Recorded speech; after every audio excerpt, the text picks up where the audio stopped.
it became instantly clear how they do it.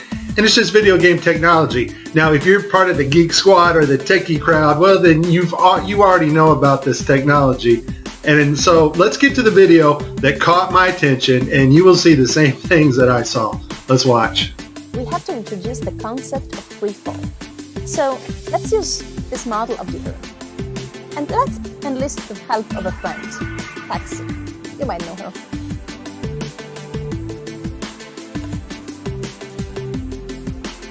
So what is significant about this video is, number one, it was live to school children. Number two, we have this stuffed animal that is transitioning in on another video channel. And the actor is able to reach up and grab this doll in real 3D space and manipulate this doll with their hands. And so the only way you're going to pull that off is with one technology. And that technology is virtual reality.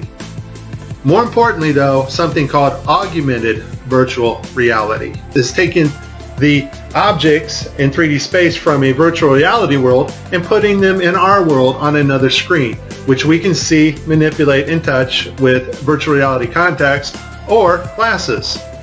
In this next segment, I'm going to show you how NASA grabs objects in 3D space, rotates them around, manipulates them. They can do this with water, with cloth, anything. And the cool thing about it is we can take what they're doing, what they're seeing with their contact virtual reality augmented lenses, and put that on a separate video layer live. Yes, live. And do it all in real time. 45 minutes straight of NASA messing up the virtual reality setup. I tried to pick some clips that were obvious and some not so obvious. Show you some of the contacts. We're going to see Tim Peake with his contacts in, but these are virtual reality contacts overlaid on the eyes so actors can interact with things in 3D space, all in real time. In this next shot, we will get to see the whole arm setup and the virtual reality glove that covers all the way down the arm and hand. This allows the software to broadcast what we see video-wise as his arm in a shirt sleeve. Okay, I have a lot of Tim Peake screw-ups, but this one here, the system glitches. The software does not track his hand properly, and Tim slips his hand underneath his other fingers, which is tightly holding onto the mic, which would be impossible. I don't think this is Tim's fault. Normally, Tim always moves his other fingers up while he slides his hand under. I just think the system didn't respond to his movements here. It's virtual reality. They're wearing augmented contact lenses so that they can interact with these 3D objects. Now in this scene, the guy on the left in the green shirt, he thinks he sees an object in 3D space that's being broadcast to him, so he grabs it and he puts it off to the side. He's looking straight ahead because he's looking at an object rotating in front of him, but the video channel is down that is supposed to show the viewers what we're supposed to see, and so we don't actually get to see the object that he is seeing. And I would just sum this up as a very terrible, bad, horrible day for NASA doing live feeds.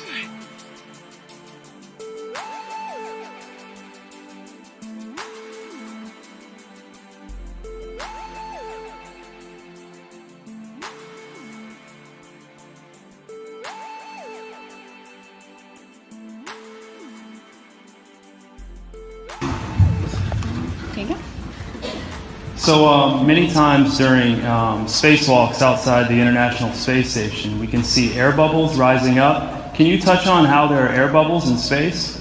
Can you be more specific? Air bubbles? So yeah, like a lot of times during the footage, the NASA footage, you can see bubbles coming up out of the helmets or kind of from underneath you.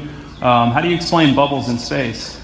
Yeah, I'm not sure exactly what you're talking about. Now sometimes you get water in the helmet, and it's either from sweat or from the cooling garments. And in some of my spacewalks, I had like water in the helmet. Not like I was going to drown in the helmet, but just little bits of water probably came from sweat. Often on the outside of the space station, you'll liberate little pieces of it's a really harsh environment out there, and the outside of the space station gets beat up pretty good. And sometimes, you'll see just little flecks of paint or something that you might have disrupted floating away from the suit. And, that's generally what that is. I've never seen any kind of air bubble anywhere. Yeah. Could it be that you're filming in an underwater pool and you're not really out there?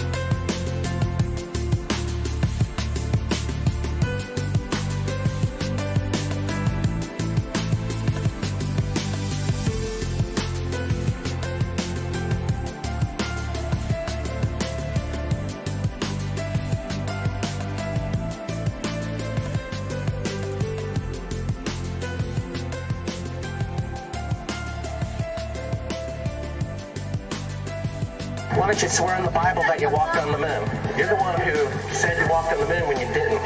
Calling the kettle black, if ever thought of it. Saying I misrepresented myself. Away from me. You're a coward and a liar and a thief.